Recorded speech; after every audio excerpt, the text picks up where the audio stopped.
Social justice is eradicating systems of oppression with the purpose of advancing fairness and equality through the redistribution and expansion of resources and opportunities and exalting human dignity and respect. Social justice means to me being radical at the core and unapologetically radical. It means being radical in thinking. It means being radical in imagining a different world, in envisioning a relationship, in creating spaces where you can have generative conflict and think through some really tough issues. Social justice means to me fairness and equity and thinking about systems and structures and institutions while not forgetting people and human beings and the personal and the interpersonal dynamics that we all engage in our day-to-day lives. Yeah. Social justice means to me using and deploying power in a way that it benefits the masses of people in society so that we all can live quality lives, we can all experience human dignity and respect, we can all feel like we're sharing our passions and our skills and our joys with others. And it also means doing the internal work. Social justice means doing the internal work that we all have to do because we're all works in progress. None of us are perfect. Sometimes we think we are, sometimes we forget what we're doing, but we all are works in progress and we all have to be introspective. And that's a critical aspect of social justice. So social justice movements in history have really transformed society in a lot of ways.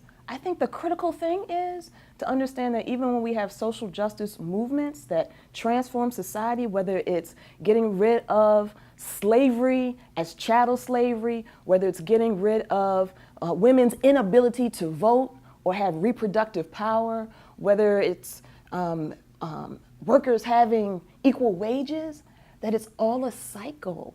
And so social justice movements have had great impact in changing society, but we always have to be engaged in the process of bringing to new life, new social justice movements, because there is no end.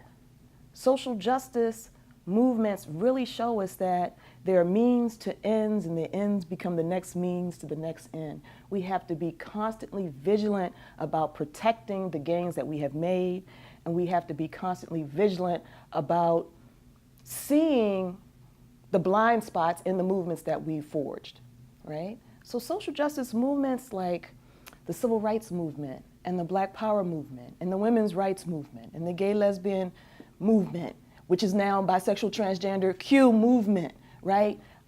These movements have actually opened up the space for people to voice, for people to vote, for people to be seen as human beings at its basic level.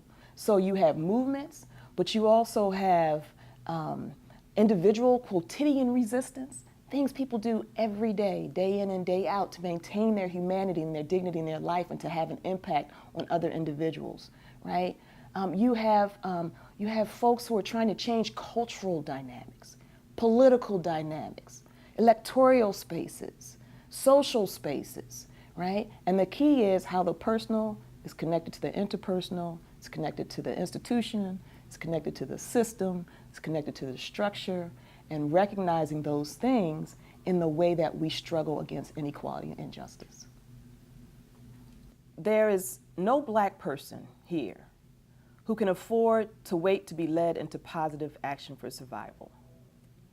Each one of us must look clearly and closely at the genuine particulars, conditions of his or her life, and decide where action and energy is needed and where it can be effective. Change is the immediate responsibility of each of us, wherever and however we are standing, in whatever arena we choose. To refuse to participate in the shaping of our future is to give up. We can't do that. Each of us must find our work and do it. Militancy no longer means guns at high noon, if it ever did. It means actively working for change, sometimes in the absence of any surety that change is coming.